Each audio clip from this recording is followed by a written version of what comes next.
We get the pump up started. Don't you know, pump it up. You got to pump it up. Don't you know, pump it up. Welcome to the Crypto Cast. I'm Lete. I'm Jason, and today we have a special guest. We're going to be talking about NFTs, and we have an NFT enthusiast with us today. I'll take it. Yes. Okay. So we're starting out this podcast based off a premise of, I don't know what I'm doing yet. And probably a lot of our listeners are still figuring out the crypto space. So what's an NFT?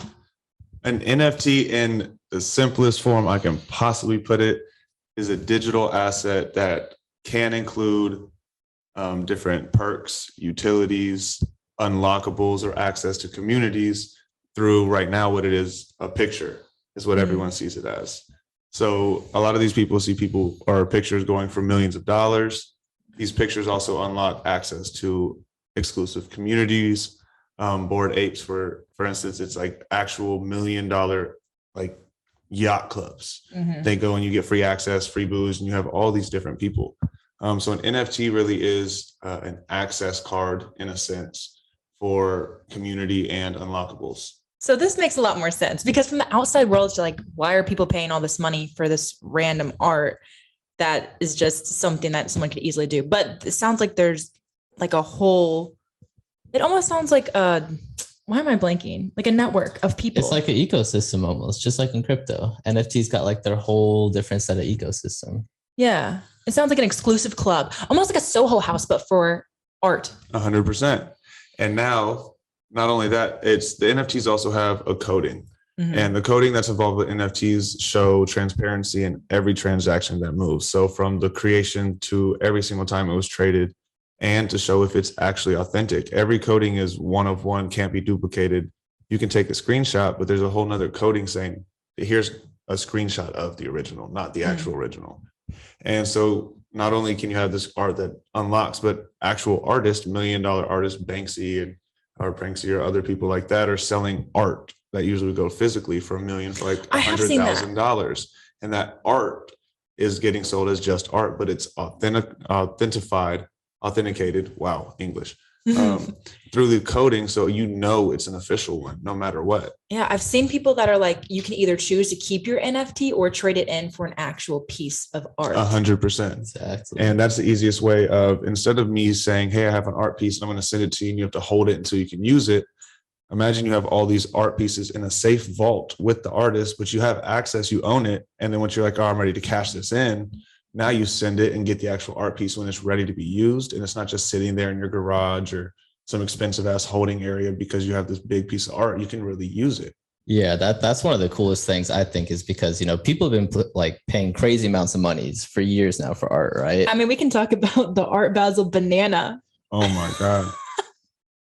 People pay a lot of money for art, and art's hard to store, like, especially if you're doing it as an investment and you have, 100 pieces that you want to store somewhere. Now with the NFT, it's all on the blockchain. It's all just right on your phone. Yeah. It's a lot easier. And that's the crazy thing, is it's like real world access, but everything's still online. So you don't have to go. And I mean, it gets super deep when you go into all the Web3 and what it can be and all this, but an NFT gives you access to things that usually you'd have to either hold access, like it's like a ticket almost. Exactly. But it allows you to utilize and use different things when you're ready, or move that asset, not physically and just in real time right away. We're going to hold up. And I realized that we didn't introduce you as Cam. Yeah. We're like, this NFT enthusiast. You guys, this is Cam. Coach Cam, whatever you want to call. Yeah. Been stuck in NFTs. They say NFTs and I go off. I ramble on about the situation. It's my fault. So how do you guys know each other? Let's back it up. We got so into it, but I love the conversation. But I was like, wait, Cam is also a human being and has a name. Yeah, I mean, we met a while ago, back in the college days. Yeah, back in the basketball gyms. It was crazy too, because we actually both lived in the same city that, it was like 3 hours away from where we went to college. We didn't know each other then. But yeah, we were both in the hooping scene and everything back then. And then we ended up being at the same college, and now we're both down here in LA. Yeah, it was nuts. We went from playing basketball and being locked in gyms all the time, and then he vampired out, was gone for like 3 months locked in, and came out, and the conversations we had were crypto this, crypto that, and it was insane. Honestly, one of the people that got me really passionate about it saw that it's not nerdy to be doing it. Other people in my circle were actually studying it too. Oh, wow. So you didn't even know these other people until kind of Jason started opening up the conversation, and then you had conversations with other Yeah, people? I mean, this even now, you think about the whole NFT and crypto world. NFTs only, I think it's like 0.7% of the US own an NFT. Crypto, there's only about 7 to 10% of people that own and are actively trading crypto. We're so new into this, and we're talking 5-6 years ago. People barely even were, everyone said scam as soon as you say Bitcoin or Ethereum. Yeah. So no one was having those public conversations. So it was like just quiet studying, you're by yourself. Yeah, and you like, find one person to talk to, you're like, oh shit, what? man, I thought I was crazy myself, just locked myself up for months studying as much, everything I could learn. And, a lot of people calling it scams. I didn't even know if it was going to like end up, being this huge thing. I had an idea because, I really liked it when I was studying. I was like, man, this could really be huge and change stuff. And then, yeah, I just had to learn everything about it. So how did you get into NFTs specifically? NFT specific, I got blessed in my situation. Most people go and get lost in 50 hours of YouTube. I was working at a content house called Launch House out here in Beverly Hills. And the whole entire content house that was living that month was all startups, cryptos, and NFT developers. So I was over there doing content and working with a secondary company. And in those conversations, just listening and soaking up this knowledge, I felt stupid.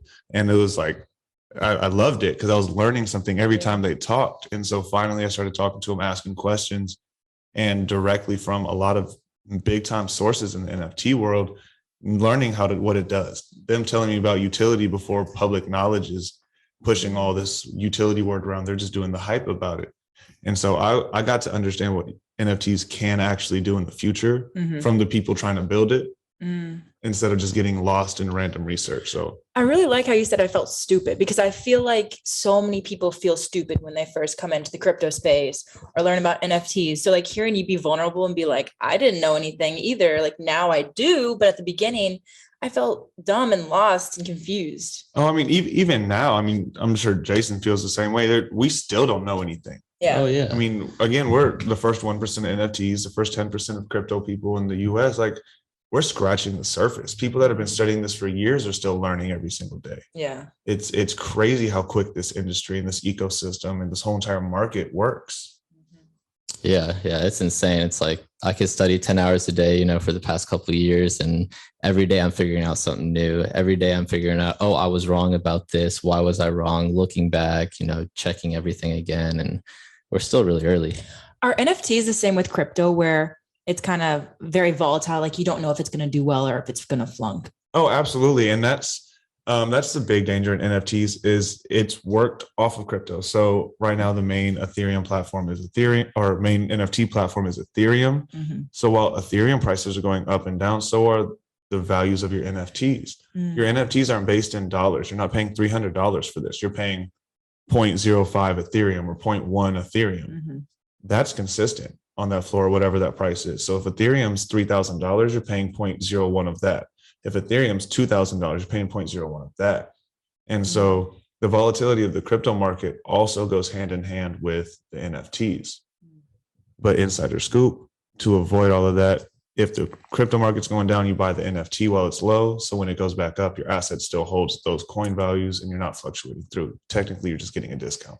Yeah, that's something I was going to say too. Usually when the crypto market starts dying down, NFTs start heating up a lot because people are want to go park their Ethereum in an NFT that, most likely is going to gain value while Ethereum's down. So then when their NFT is gaining value, Ethereum, when it gets back up, it starts gaining more value. So now it's like a little bit extra, you know what I mean? Exactly. And I mean, it's projects. So NFTs are built off of a community that usually it's off of a roadmap, which is just plans on what they will do at certain points of sellout. So you don't know for sure. You never know until it happens. And so this is why you need to do a lot of research. You go and you're really investing in this community. Do I trust that they're going to do this? Do I trust that the mission that they have behind this project is valid? Because if not, that's a lot of money in NFTs. So how do you research this? Like, how do you know if it's a good project to invest in based off like who created it, who is also buying? I mean, first steps would be understanding the community around it. NFT, the number one thing about NFTs I believe personally, is community. Just like as an artist or social media, you build that community around you, you could leverage that and do whatever you want with that.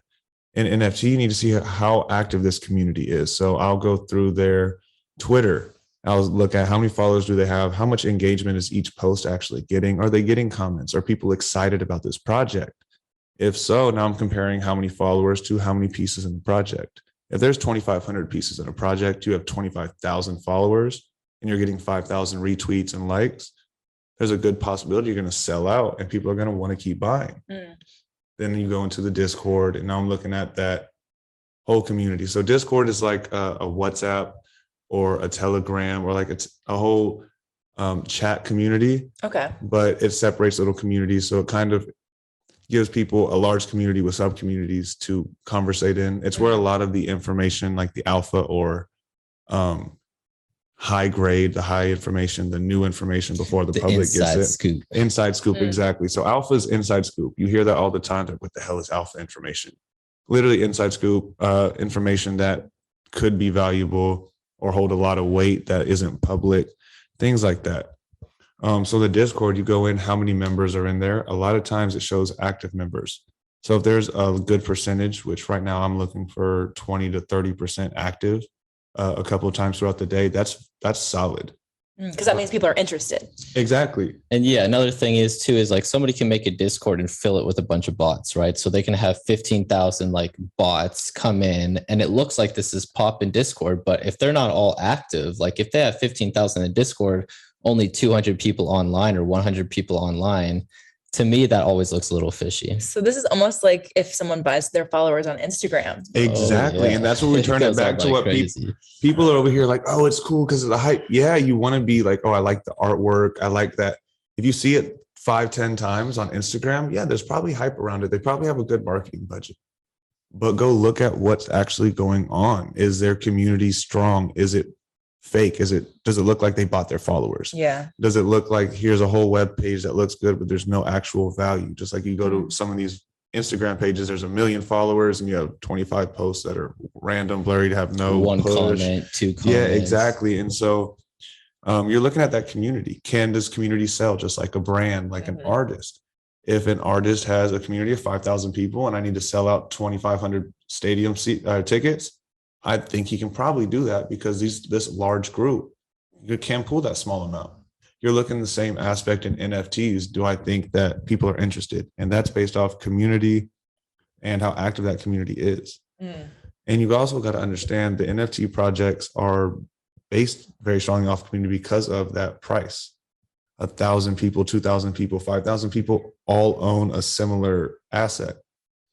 How do you flip NFTs? Because I've heard people talking about. And that's perfect timing. So what I'm talking, how can we make money off NFTs? How can I profit? So if you get in just regular, and now you're joining the community off of something that's already sold. So like most beginners will, they'll just search something on OpenSea, become a part of that community. You'll probably buy low, but you want to go in and be active. The community gains value when you sell for that high or you list for that high. Just like on eBay, if you're on eBay and you like Wonder Woman, you see a Wonder Woman character on eBay and it's going for $150, like a little like figurine, and then another one going for $20, but it's the same thing. Is it really worth $150? No, I buy the $20 one. So when you're looking at NFTs, if you see 1,000 of these going for 1 Ethereum, and then there's 10 of them that are going for 0.5 or 0.2 Ethereum, it's like, okay, is there really value? I'm gonna go get these cheap ones. Yeah. The community has to make sure they don't sell for a certain price to hold that value. How do you know? How are you able to keep everyone accountable? And that's where you go and see how many members are active in that community. If I have 10,000 members and 6,000 active, that's 60% of the community that's active, probably listening, probably going to also help with that. And then you're always going to have a couple of stragglers, but that allows other people to get in. And that's where we start making money is, oh, I see these projects with big tickets. I can go in and they're like 2 Ethereum, but a couple of people are selling them for cheap just because I want to make a little bit of money, whatever. I don't need the big bag. You buy those and now you hold. A lot of projects right now, you're buying off of hype. So how many times other people are doing it? You're looking at Instagram and celebrities and influencers. But you need to look at the community and are they willing to maintain that price for at least 2 weeks? a month. Is that how fast it flips? Like 2 weeks? Oh yeah, It could be a day. there's been projects. It could be 1-2 days. And most of the time when you jump into something like that that's already on secondary, it's a few days, a week, a couple weeks. Yeah. But when it comes to like whitelist and pre-sale, what's that mean? Perfect. So and this He's is like, you're asking all the right questions. It's like you do this for a job or something. man. So whitelist is early access and a discounted rate. So it's like the VIP list, or the early drops, the exclusive party. You guys have been in this community. We're like, all right, we're going to give you guys access first. You just do that by being active. A lot of these projects will give whitelist or early discounted rates. Just because you're talking in the chats, you post a meme, they do fan art, you do a TikTok or you shout them out, they'll give away free whitelist, which there's a project, let's see, it was Mutant Baby Apes. The whitelist was 0.02 Ethereum. So all the people that got in early got that. And then the pre-sale, which is just like an hour, 2 hours, maybe a day before the actual public sale. So the whole community gets a little bit of early access and a slight discount. The pre-sale was 0.04. So just from whitelist to the pre-sale before it even went public, you doubled your value. So you got in early, you were active, you got access. Now you double your money. And now public mint was at 0.06. Oh, wow. Oh, okay. So there's levels. There's levels to this. So now the public has access, and they have access and it's 0.06. So the public off the jump thinks it's at least worth this much. Everyone else, that's how you flip, has got it for 0.02 or 0.04. So how do you get in early? You're active in those chats. You're just in these communities. Being part of the community, really helping out. Like when you get into a Discord and you want to be part of the community, a lot of people are kind of scared at first because they're just, talking with random people, but just be yourself, just get in there, say stuff that's on your mind. You're probably going to find some people in there that you like talking to as well, and just keep the convo going, like in the Discord and everything. It sounds super nerdy, but this is interesting. It's like a frat. I love it. It is. And the beautiful part about it is the community is so small. Like even this episode right here, we're going to have 25 different whitelist opportunities for you guys to give away from 2 different NFT projects. Whoa. I'm here for it. I can own my first. I don't have an NFT yet. And that's also something that's going to change on this episode, or it's going to be in the works on this episode. I can't tell you too much. But no, there's whitelist opportunities. Like I said, discounted rate early. It's all just about being active in the community. These communities start talking. They hear that there's other people that are interested and educating, which is something the whole community lacks. There's so much information, but it's all just jumbled up and there's no real direction to what's going on. It's hard to find information. It's scary. I feel like so many people are so eager to share. So it's surprising hearing that from you. I mean, but there's so many people that know a lot, but just don't actually know how much the knowledge they have is worth, just because 1,000%. It's not, there's no experts. It's so new. You might know everything there is to know, but you don't even know that because you're still learning every day. And so, the whole thing that we're doing here, like with the whole educational side and everything like that, there's not a whole lot of people that are just doing purely educational, like, how to get into crypto, how to get into NFTs. A lot of stuff you see on YouTube and is just like shills, like, right?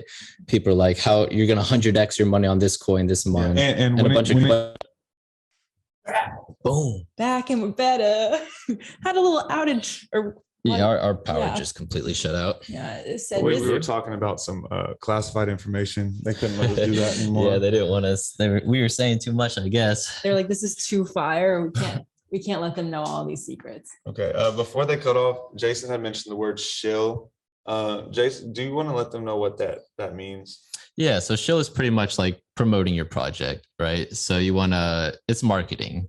It's pumping your bags up. You want to say, oh yeah, I love my coin. This is the best coin, present it in a nice way. But unfortunately, there's people that are shilling in not so right ways where they're guaranteeing 100x on your return in a month or 2. Oh, wait, are you talking about on YouTube, like different YouTubers? Yeah. All over YouTube, TikTok. Is this illegal? It's not. No, it's crypto. Well, it's not really illegal. It is frowned upon. It's technically considered scamming. I mean, they pump projects, take money, and kind of just don't do anything with them. Yeah, like sometimes. when you get down to it, it really is illegal. Like if someone is shilling like that and guaranteeing returns, if they end up selling what they're shilling, right? So if they're getting paid, in the coin to shill it, and they end up selling it after they make the video and it pumps up like crazy, that's considered a pump and dump, Yeah. which is illegal. Since crypto is really crazy right now, there's not a whole lot of regulations. There's not a whole lot of people getting checked. Yeah, it's definitely not cool and not legal. Like at some point people are going to start getting in trouble for sure. Yeah. So there's again, shilling is good when you're doing it properly in the community. You're shouting it out, showing love. And then there's the spam shilling, the empty promises. When you see that, Exactly. 100x guaranteed, or this is going to be the biggest project in the world, you can tell when people are over exaggerating and trying to sell pipe dreams, and then when people are actually infatuated or like truly excited to be inside of the community. Mm-hmm. So that's the shill, a whole lot of weird little words with the crypto sphere. Yeah, which we're gonna touch on that later for sure. Yeah, we're gonna have an episode where we just talk crypto lingo, because sometimes. Oh yeah, and it sounds like a whole different language. Literally. I'm still learning new words. Okay, I don't know if that's terrifying or reassuring, but a little bit of both. Yeah, healthy does both. So NFTs, you don't own any yet. No, I don't. Have you looked at any? I mean, where have you seen them? So I know you were kind of starting. Where have you seen NFTs? So I went to Art Basel last year in December. Oh, so you were flooded in them. Flooded. Oh my gosh, I was going to all these different events and I had no idea what was going on, but people would like display them on these screens. I saw the apes, I saw some like astronaut thing, like just different ones. And I was like, oh wow. And they would show their price. And I was like, why is this like over $1 million? Like what is going on here? And I have another question for you. Mm-hmm. So if it's like a really good community, would you just hold on to it rather than sell it? Yes. Yes and no, it depends. There are projects that encourage selling, buying, and trading.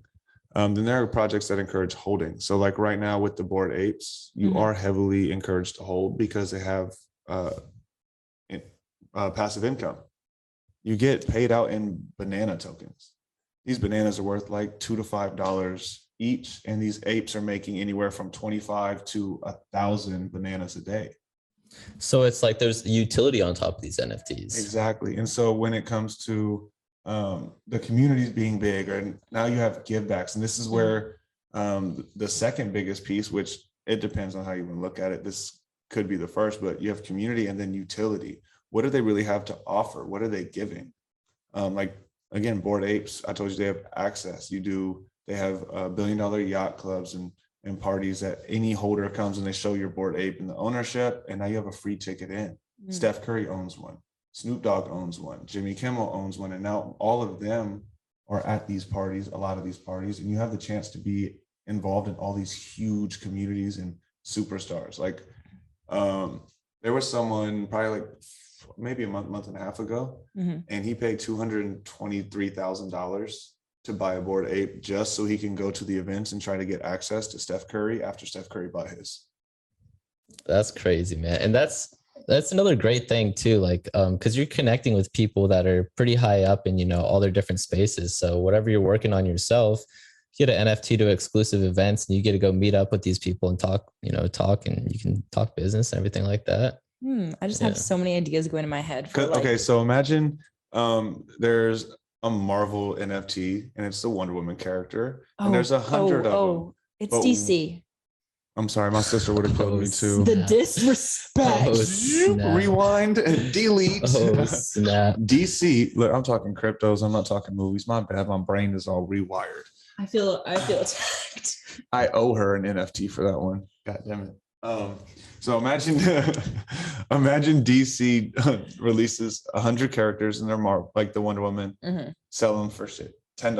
Okay. But one of these comes with the chance for you to actually meet Wonder Woman, the most recent Wonder Woman, and go and have a day with her. How much is that really worth to you? I mean, that's pretty cool. I mean, I don't know. You would empty out your bank account. I don't know if I'd spend money on that, but I would definitely gamble to win it. Like I wouldn't be like, oh, millions of dollars, but I'd be like, I would enter that. So if there was only 100 of them available, for the chance to win, and they were $10 a piece, how many would you buy? I mean, if they're only $10, probably a lot. It is. And that's where you have people then go and they buy 20 of them, 50 of them. Now there's only 100 people that own access, and now other people are buying for that chance, because now maybe every month one person wins, or every year one person wins. So you holding that incentivizes you to hold it to try to get that access for that other person. Is there ever a limit of how many of a certain like NFT community that you can own? Absolutely. Mhm. Like right now, it's oftentimes in the mint or that pre-sale. What is a mint? What is minting? Okay, so we talked about whitelist and pre-sale. So whitelist is the early access discount. Pre-sale is slightly early, a little bit of discount most of the time. And then there's mint, which is when public access are taking, or the public has access to buy these NFTs, the digital asset, and by purchasing, just like a coin, like think about the US Treasury. They take this little piece of metal and they stamp it. Oh, now it's got all these little engravements or whatever. And They that just minted a coin. signifies, exactly, that signifies worth, that this is what it is. They minted that. Minting with NFTs is very similar. You go, you have the coding, you have this picture, now you pay for it, give it value, and you've minted it. You've made this now real. So in a sense, when it comes to minting, you're creating or giving life to the coding in the picture to actually make it the NFT. That's where you make the real money on a lot of these new projects that are coming up, because you're getting the owner's credit because you created it. So does the owner have to mint it for you? Like, do you have to like? No, you request are it? the owner. Oh, you're the, okay. So in Yeah. that point, this is a little bit deeper than basic, but there's 1,000 pieces in this NFT collection. Okay. They're all coded, and on mint, you get randomly airdropped one of these for saying, I want to mint. You get your spot, and it's airdropped, which means just sent to you. Instead of you going and classifying a transaction, I purchased, I bought it from, it's sent to you. Okay. It's like a donation and To your sent crypto wallet. to your wallet. Mhm. Exactly. So, and we'll get into that too. And we're also going to talk about crypto wallets on different episodes, so we don't have to dive into it. Oh on yeah, this one. no. Okay, perfect. Because there's that's a lot. Yeah. Cam's like me. We could just go on forever talking about this stuff. There's so Days, much. I'll lose sleep There's for so conversations about this. It's crazy. I don't know what sleep is at this point. Yeah, no. So I mean, there's a lot of different things. Just like we were talking about the passive income, that's a reason you hold, and then you have those royalties that are connected when you mint. And so now, say you mint this, and it holds a 10% royalty, a creator's royalty. Every single time the one you sell gets sold again, you still get that royalty percentage. So you get what you sold it for, and then what the next person, 10% Exactly. of what the next person, and the next person, and the next person. Every next person. single time it Royalties, changes baby. hands, So why is everyone not just buying it from the get-go? because they don't know how. They don't. A lack of information. Again, there's less than 1% of the US that own an NFT. Do you think NFTs will eventually go down in value? Yes and no. It's a tough question, because a lot of the projects will, because a lot of them are building off of the hype, not the utility and the actual value that they're giving back to the community, or different communities or charities, or access that they're actually granting. They're just selling out these large projects saying, oh, it's cool, here's a community, we'll do 1 or 2 giveaways, and then I'm gonna dip off with the rest of the money. It's easy to do that. They'll get hyped for a little bit and then they'll lose value. But there's a lot of projects like the Bored Apes that are giving passive income. It's very hard for those to lose value. So do they give passive income so that it can have longevity? So people want and are interested in it? Because if you're making $1,000 a day, like, I mean, Sure. I would just hold on to it. I mean, why not? Exactly. But then what happens when you make enough money, like, screw it, I'm gonna buy one more and I'll pay 1.5 million for this one because I know it comes with $1,000 a day. Yeah. Or what happens when your NFT that you minted, somebody offers you 10 times what you paid for it. Oh, I think I would sell it maybe. So yeah, Probably. And that's where it works, because they also know you're going to get residuals off this. You might not have gotten $10,000 worth of residuals yet. It might take you 6 months before it's actually worth that much because of the residual. But he offers that knowing that's coming, and he's going to sit on it, or she, they, whoever may offer you that. Now you can flip it. Thank you for that correction. Everybody can do NFTs. Anybody, we can do, a dog can do NFTs as long as they can hit the right buttons. Doge NFTs. Go check them out. Sheep is coming out with some Doge ecosystems, about to be stupid. Just wait. Slight shills, baby shills.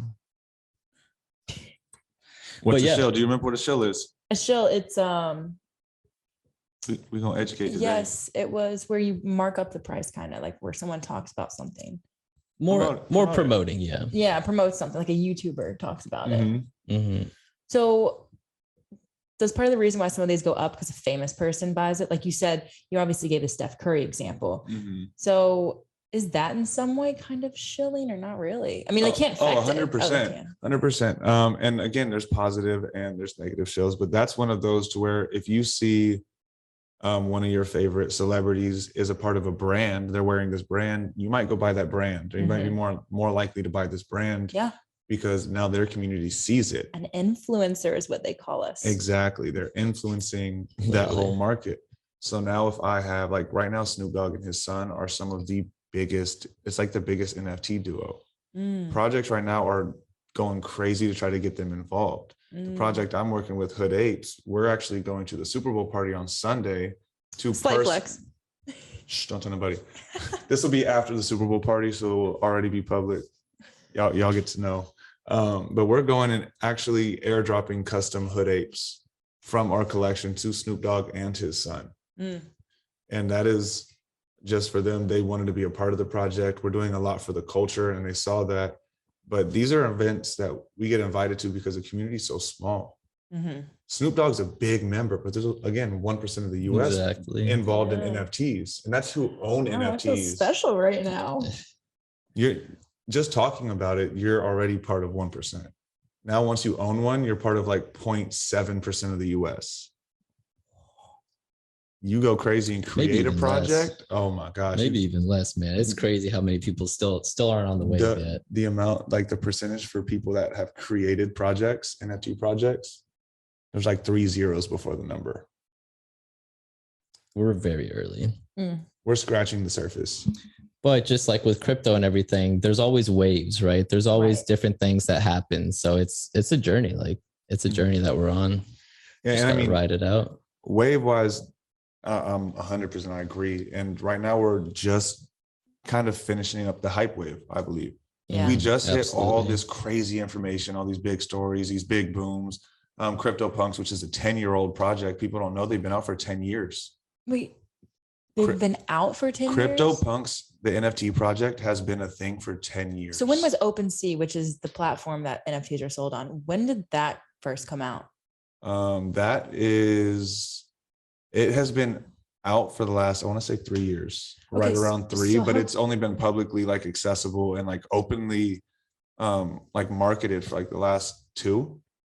Yeah, maybe less than that. Before OpenSea and before all these major NFT platforms where you could buy, sell NFTs, people were kind of doing it like backdoor, where they would send Ethereum and they would get the NFT back in return. Like a trust system. And these are people you don't know, you don't have their name. Again, so very small talk about the wallets. Your wallet doesn't have your name, doesn't have your email, doesn't have your phone number. You are a decentralized, which means unknown, like anonymous wallet. So it's just random numbers. This is why people think this is sketchy. Yeah. Well, I mean, the whole point is to be able to work. It's for people with a lot of money. If I'm moving $25 million for business transactions, I really don't want my public records showing I have $25 million. A lot of people would do a lot of things for a little bit of that money.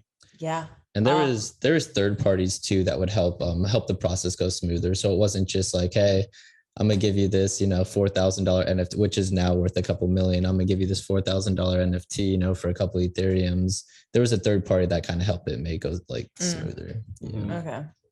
I'm about to say, if this is only around for 3 years, how could this be for 10 years project? Yeah. Well, yeah, the project itself. So CryptoPunks, when it comes to NFTs, another really, is that like the second biggest one, you would say? Now it's like 5 or 6 when it comes to like actual blue chip projects. What's blue chip?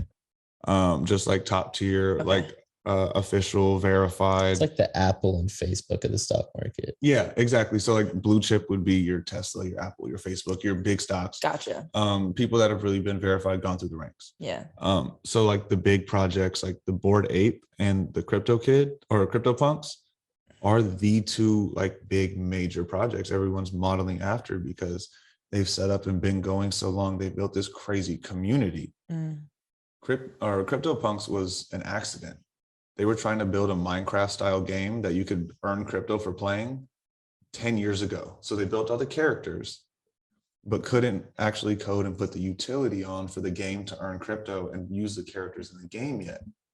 This is something that's Her mind's like blown over here. imagine playing Minecraft and instead of you just getting little tokens or whatever, I actually get money. you get paid out in crypto. And imagine your player earning these things or getting them adds to the value of this NFT or your actual character. And instead of you paying VC bucks, you're getting paid in crypto. I'd be going ham. The I'd be like, metaverse. And that's what happened is they were years ahead of the time. Is we're just now having projects develop that comfortably and like successfully do it. Like we had Axis. The Axis gaming platform was huge. It was revolutionary, did a lot of great things, but it flopped.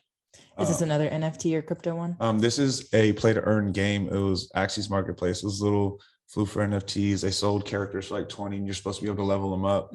And they're too early. There's not enough people that are knowledgeable to get in. Yeah, you know, it went crazy. It was cool because you buy the NFT and that's the character that you use to play in the game, right? And you can level up your character and you can earn daily rewards by playing the game. So they had a token that was Smooth Love Potion, I believe is what it was called. So you went and you harvested that and then you sold it off as a reward. But the thing with them, they didn't really get the tokenomics right, I don't think, with Smooth Love Potion because people were, you know, just selling and selling and selling the rewards. And the gas fees were killing them. Gas fees were bad. So yeah, your daily income by playing that game went down drastically. And gas fees are the fees of. It's like a tax. Yeah. So Okay.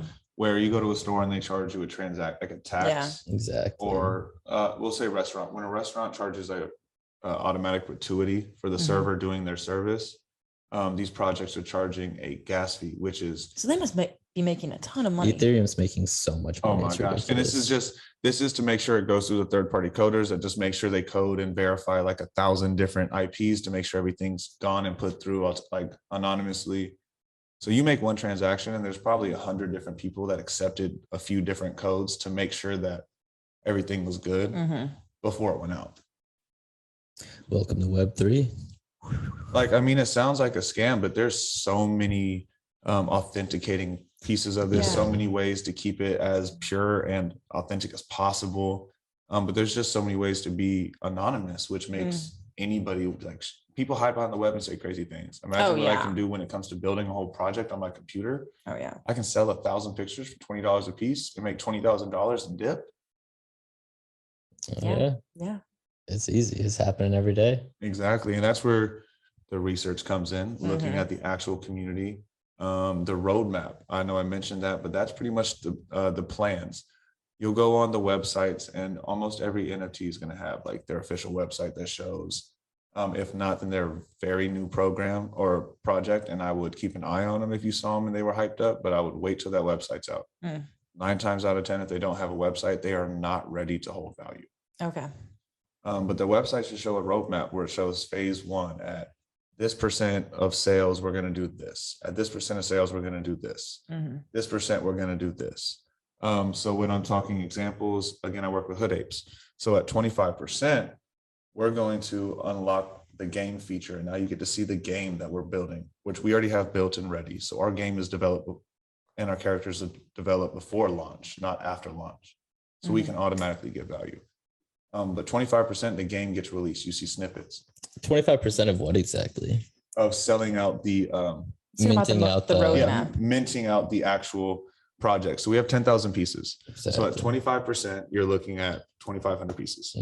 As soon as 2,500 Hood Apes are sold out, we release the snippets of the game. So you see what you're going to be playing in the play style. As soon as 50% is sold out, as we go. More and more get sold, more and more benefits get unlocked. Exactly. So some projects, they're like, okay, at 100% sell out, now you get your benefits. We're trying to give ourselves levels. So if you get in early, we're benefiting you. We're giving you a lot of access. The first 1,000 people that get involved with Hood Apes get sent an Oculus. We're sending that like game thing you put over your eyes? To put yourself directly into the metaverse. Yeah, we're there. That's kind of cool. Yeah. So with this project, like the utilities are crazy. At 75%, all holders get access to the 3 metaverse properties that we currently own. And anybody that owns these apes, you also get a percent, or not anybody. there's 1,000 apes Mhm. that end up getting either a percentage of one of the properties, a percentage of a specific type of event from the property, or a percentage of all properties gifted in like just passively to them anytime it's used. Okay. So this ape holds equity in these meta properties, and imagine it gets rented out as an event space. Meta properties get rented out for like 300 to And 300. Jason's just smiling and looking at me. She's like, wait, what's happening? I'm over here just, this is so funny. Well, in my head, I'm like, is everybody putting on Oculuses? And they're like, hey, Bob, how's the Yeah. kids nowadays? Okay, imagine because you do walks, right? I don't know. Runway? I don't run. I don't believe in cardio. We'll do walkways.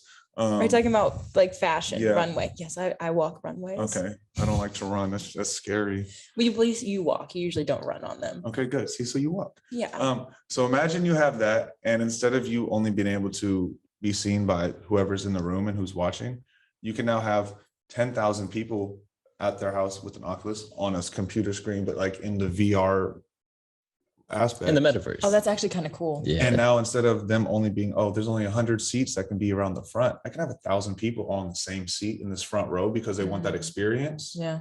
And they can move and they have this space and they can interact. And while you're actually walking, this VR makes them feel like they're there and they're in a whole nother state, country. Yeah, like a live wherever. stream. Exactly, but an immersed live stream. And so have you ever used an Oculus? No, but I've been to a VR like gaming place. Okay, so you know how like zombies. real that feels? Oh yeah. I was like running into a wall. Exactly. So now imagine you have that and you have the music going, you can hear the steps and you're right there at the walk. Yeah, that's How wild. cool would that be for somebody? That would be cool. That would be wild. And too. now you take it a step further and now imagine that brand also has this VR walk so you can see this walk live on the screen in the metaverse. So anybody that's in the metaverse, which So would the metaverse look like real life? some of them. Yeah, it could look like real life. It could look like You said cartoonish. some of them. Are there different metaverses? So right now, the crazy thing is Facebook did an insane marketing move and trademarked Meta. right. So without the space, metaverse is Facebook's. Meta space verse is just like the crypto ecosystems itself. Okay. So a metaverse can be off of anything. The metaverse, no space, is Facebook. So anytime we're talking about crypto worlds and Web3 worlds, Facebook's name is brought up because of Meta. But It's like, crazy. You're real big on the AVAX token, right? Yeah. So they like have their own metaverse. So it's essentially each protocol, each company has their own metaverse. The metaverse is just like it's the same place that everybody can come together and do their thing on, but there are separate metaverses. I don't know if that made sense. Imagine a GTA and then you have different cities, but they operate off the different token. And different chains and different ecosystems. It sounds like there's just going to be too many options. There is, but do you want to be in a realistic world? Like Facebook's is going to be very realistic, or there's going to be one built off of an Avalanche token that is going to be like based off of Alice in Wonderland, and you're going to go through like time warps. You eat a mushroom and go through a little tree hole, and you get to be like outside of reality and trippy, and you get to experience the things like that. I mean, you reel it in back to NFTs. Oh, and this is all connected crazy. to that. Yeah. That's crazy. So NFTs like your ticket in the metaverse usually. Okay. Do you think that somebody was going to make an NFT and like specifically for that NFT, they're going to create what do you call it, an ecosystem if it's created just specifically for the NFT or no? Yeah, I mean that's definitely something you can do too. That's kind of associated on what nodes are doing, correct? Yeah. So there's some nodes that are doing that. Really, really detailed stuff. And what are nodes? And no, that's one of those nodes now are like what NFTs were 5 years ago. Like they're so new. Like Nodes are communities. so, what you just asked that question of, is there one that's built off of just this when it has its own ecosystem? Yeah. That is the concept of a node, which is going to be deep. NFTs they'll be associated later, but Okay. you just asked $1 million question that can't take. Okay. Okay, We'll but later NFTs. on. So you said, where do you see most of your NFTs? I mean, where have you seen them? Like where? At You see 'em on- events, like on Art screens, Basel? at Art Basel, yeah. So outside of events, like social media wise, do you see them TikTok, Instagram? On profile pictures. Is that where you're going with this? Anywhere. I No, see them I'm as just asking. people's profile pictures, yeah.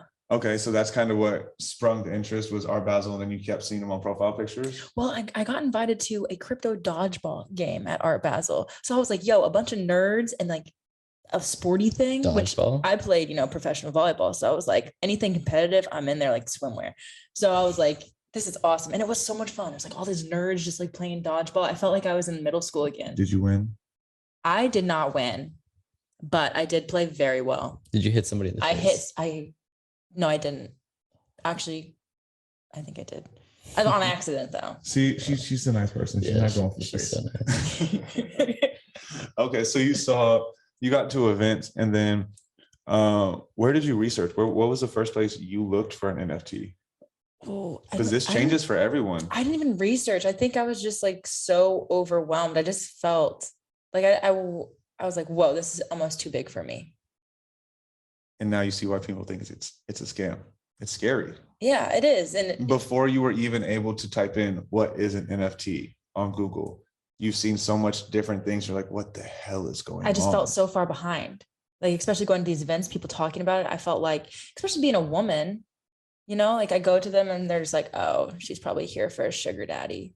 And that's the beautiful part. And I'm so excited about this conversation because in every industry, every brand, women don't get their power for months, years after the main wave goes. NFTs, it's still years late, but they're finally getting projects like Women of the World and things like that bring women their power that you can get involved in. And so anything women-wise, I know you feel kind of alien-like in this space. Mm-hmm. You are about to be on a shrine because you guys are about to hold that power. The women projects are about to take over. So keep feeling weird for a little bit. They're about to feel weird for being men in an NFT space. Oh, you think it's going to change that much? With the women? It has right now. There's some women projects that are going nuts. Absolutely crazy. There are awesome to see. 3 women projects currently in the top 10. Yeah. They're making huge waves right now. I mean, there's going to be more. Oh, yeah. It's going to be 5v5 eventually. Very soon, if you get involved, have a speed out. Listen, I'm learning. I'm getting there. We're going to get there. So how close are you right now? Do you know where to look? Yeah, OpenSea. I'm going to maybe ask some people to airdrop me some stuff. Okay, but do you know where to look for the new projects that aren't on OpenSea yet? On Twitter and Discord. Okay, those are good ones to find this. But so you're going to look at sites. I'm going to give you 3 right now that can give you upcoming events and projects. Okay. And then like moon projects that are featured, they think are doing big. You go to rarity.tools, RARITY.tools. It'll show you upcoming projects, how much their mint is, when they're minting, everything. So you can get the early access. Mm-hmm. You can join those communities, get whitelist, get pre-sale. There's also raritysniper.com. That's also going to set up a calendar, show you when projects are coming out, how much they're coming out for, allow you to go to their website, give you their links. You can research them before they're out already and get that early access. And those are mainly the Ethereum projects. And then we have Sol analysis. So with the Solana market, there's 2 different markets, ecosystems. That's where you go and you find a lot of the Solana projects early. They have them out right now, I think 3 months ahead of time. You can find projects that are coming out in 3 months and go ahead and get inside of their community, start chatting. So you can get whitelisted. Plenty of them. They do a lot of giveaways early. You get in early, you're probably getting free NFTs. Yeah, that sounds nice. And those NFTs, again, you're building with them. You know when they drop. Imagine having free NFTs and you know how much they released for already. So you know you're making money. I just feel like knowing this now, I'd be so mad if I spent like hundreds of thousands of dollars knowing I could maybe gotten it for free. Yeah. Oh, and it's crazy. People don't even know the Reddit hack. Are we not going to talk about that right now, or? Well, I'll glance over. Okay, if you go on Reddit, type in NFT marketplace, there are giveaway sections. You can click giveaway and it tells you exactly how to win these giveaways in NFTs. Reddit is a huge community space. Community's big in NFTs. Yeah. Imagine having a community space that's literally built for giveaways. But the community is giving. Like, I think we need to reiterate that, because there's some people that I know are probably thinking, oh, the power I can gain, the money I can gain. Oh, I can just take. There's a lot of takers in this world. But I've noticed in the crypto and NFT space, like even with you coming on this podcast, it's a lot of givers and a lot of people that are wanting to build a better world. And I think it's important to remind people that this isn't just, I mean, yeah, you're here to make money. You're probably listening to this to figure out how to like make money in crypto, but you also have to give back and elevate the thing that you're giving to or taking from. And that's big. And I mean, 2 major projects I'm working with. Hood Apes, we're giving back. It's called Hood Apes because we're giving back to stop gun violence in areas for children and families that get affected. Oh, wow. We're giving $500,000 away at 75% men. Automatically, just to those charities that the community gets to pick 5 different charities to give $100,000. We're also helping with a project right now called Water Warriors. They're developing a project and 25% of their proceeds go back to build water systems and water tanks and filter systems in third world countries so they can have clean water. Dude, this is awesome. So is there a way that are like they're having some of the people that own the NFTs and go on the like trips and projects and help out? That's a part of the utility. Because I'm like, I want to do this. We're giving 5 trips. Now you want a Hood Ape. I'm like, yeah. So Water Warriors, there's 5 people each year that go on these trips, and you get to actually go and be a part of these builds. Oh wow. Hood Apes, we're currently doing. It's going to be bi-yearly, so every 6 months we're going to go and give to 2 or 3 different charities, and whoever owns a Hood Ape that's in that area can go and represent with the team. Because I mean, donating is a very scary thing too, just like NFTs. Yeah. Me going and putting $200 towards a charity, I don't feel like I'm doing anything. But me buying this $200 NFT that's in the community with 1,000 others, 2,000, 5,000 others, that goes into a lump sum that now I feel like I made an impact. Because me being a part of this project, I didn't donate $500,000, but my project did. Because I was a part of it, I got to help do that. Right. So all of this, we can make money. We can go give and help the community, but now you have a way to be charitable and donate as well as being a part of a community. It's a scary concept. Yeah. Now you can give back and have fun doing it. I love that. Okay. We got to wrap this up though. Okay. I mean, this is all good. I feel like we could sit here and talk for hours upon hours, but kind of like wrap up. How do people even go about maybe getting an NFT or getting into the NFT space? Okay. So the first step, always, I know it's scary, Google NFT, figure out what it is, and then go on YouTube, type in what is an NFT. You are going to find a lot of videos. Watch 5 to 10 videos, figure out 2 or 3 things that all of those videos had in common, so you can start finding information that is comfortable for you, that is repeated, that you can almost say is factual or verified. And now you start to get involved in these little community spaces. Ask questions. Like, I talk to people that run multi-million-dollar projects. I talk to people that have never bought an NFT. Like, I love teaching about it. So really just ask questions. You have all these people in the community that will tell you about it. I've gotten on phone calls with people and they're just ready to give me any information I ask about NFTs. And I'm the same way when people call now. So really just get involved, ask, and do your research. Watch videos. There's so much information out. You just find something that makes sense and pull it. And everything that we're saying today, not financial advice. Nothing we're saying is financial advice. Do your own research. A lot of it. Do your own research. Listen to us, but do your own research. Just our experiences and our journey. Absolutely. Yeah. And if there's any takeaway, get involved in the community. Even things like this, do a podcast, build anything. For doing this podcast, there is an NFT project, Goons, that is going to be building an NFT for both of you guys. So you guys are going to have your own custom NFT. There's going to be more information later, but to get you guys started on this journey, especially you, we wanted to at least do something special. So we have projects that are going to be helping you guys out as well. Thanks. I'm excited. Oh, yeah, we don't get it going. We really appreciate that, man. We appreciate everything, you coming on, spilling all I'm your excited. knowledge. I appreciate y'all listening. I know I ramble, so no, your ears are ready. It was good. Everything was Both of us, digestible, and like everything you said was something that you could write down. It wasn't just like you're going off on a rant. Let's bring him back down to earth. It was like, oh wow, that was a banger. Oh, that was good. Oh my gosh, like I need to take notes. See, I try. You know, I appreciate you lying to me. I know I was rambling. Well, you did awesome. But thank you guys for watching. We tried it out with a few different cameras this time, so that's exciting. Cam was our first guest. Thank you for being the first guest ever, Coach Cam. Oh yeah, you have all your sides. Are good sides. I appreciate the opportunity, guys. This is amazing. What you guys are going to do and are doing is changing the world. You guys impact a lot of people. So It was great being a part of this. I appreciate it. Yeah, appreciate it, bro. Thanks so much. You guys make sure to like, subscribe, write a Boom, 5-star boom, boom, review. boom, boom. Anything less than a 5-star, you can just like forget about it. Maybe just go gossip with your 6 grandma. stars is better. Put 6 Yeah. stars on it. Yeah. But we'll see you on Wednesday. We'll see you next time. Bow. All right. Bye.